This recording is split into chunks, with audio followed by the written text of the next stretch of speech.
트럼프 미국 대통령이 무역 적자를 줄이기 위해서 한국, 중국, 일본 등에 호혜세를 매기겠다고 말했습니다. 먼저 트럼프 대통령의 발언부터 들어보시겠습니다.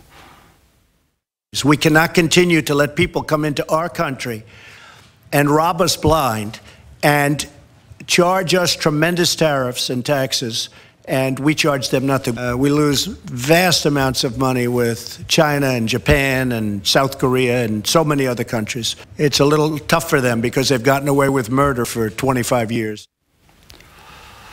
통상 압력을 높이겠다는 말로 들리는데 미국이 왜 자꾸 한국을 타깃으로 삼는지 최현묵 기자와 함께 따져보겠습니다.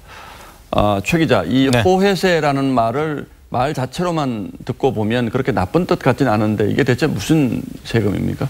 네, 트럼프 대통령이 말한 리시프로컬 텍스는 사전적으로 번역하면 호혜세가 되지만 내용상으로는 상호 보복 관세라고 하는 게 맞을 겁니다. 예를 들어 우리나라가 미국산 자동차에 관세를 20% 부과하면 미국도 한국산 자동차에 그대로 관세 20%를 매기겠다는 겁니다.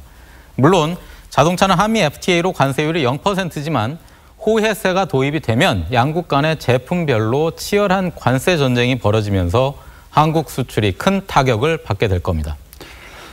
그런데 트럼프 대통령이 한중일을 묶어서 공격하지 않았습니까? 그런데 사실 미국과의 무역에서 흑자를 내는 규모를 보면 우리보다는 중국이나 일본이 훨씬 더 이익을 많이 내지 않습니까? 예, 그렇습니다. 상당히 차이가 많이 납니다. 작년 대미 무역 흑자 순위를 보면 중국이 1위, 일본이 3위, 한국은 10위였습니다. 흑자 규모도 한국은 중국의 16분의 1, 일본의 3분의 1에 그쳤는데요. 그런데도 트럼프 행정부는 삼성, LG의 세탁기나 태양광 제품 등 한국의 통상 보복을 집중하고 있습니다. 왜 이렇게 우리에게 공격을 집중하는 건가요?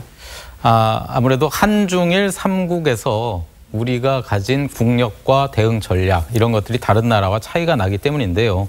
중국은 미국의 나라빚, 즉 국채를 최다 보유하고 있어서 이 점을 이용해서 미국과 갈등이 불거질 때마다 미 국채를 더 이상 사지 않겠다 혹은 내다 팔겠다 이런 보복 의지를 드러내서 미국을 제어하곤 합니다. 일본 아베 총리의 경우에는 작년 11월 트럼프 대통령과 골프를 치다가 벙커에서 넘어질 정도로 비위를 맞추는 저자세 외교로 무역 보복을 피해가고 있는데요. 트럼프의 애완견, 이런 언론의 조롱까지 듣지만 어쨌든 실리는 챙겼다는 평가를 받고 있습니다. 예, 힘이 있든지 아니면 친하게 지내든지 둘 중에 하나는 있어야 되는데 우리가 좀 그런 점에서 지금 부족한 점이 있다 이렇게 봐야겠군요. 예, 최현묵 기자 잘 들었습니다.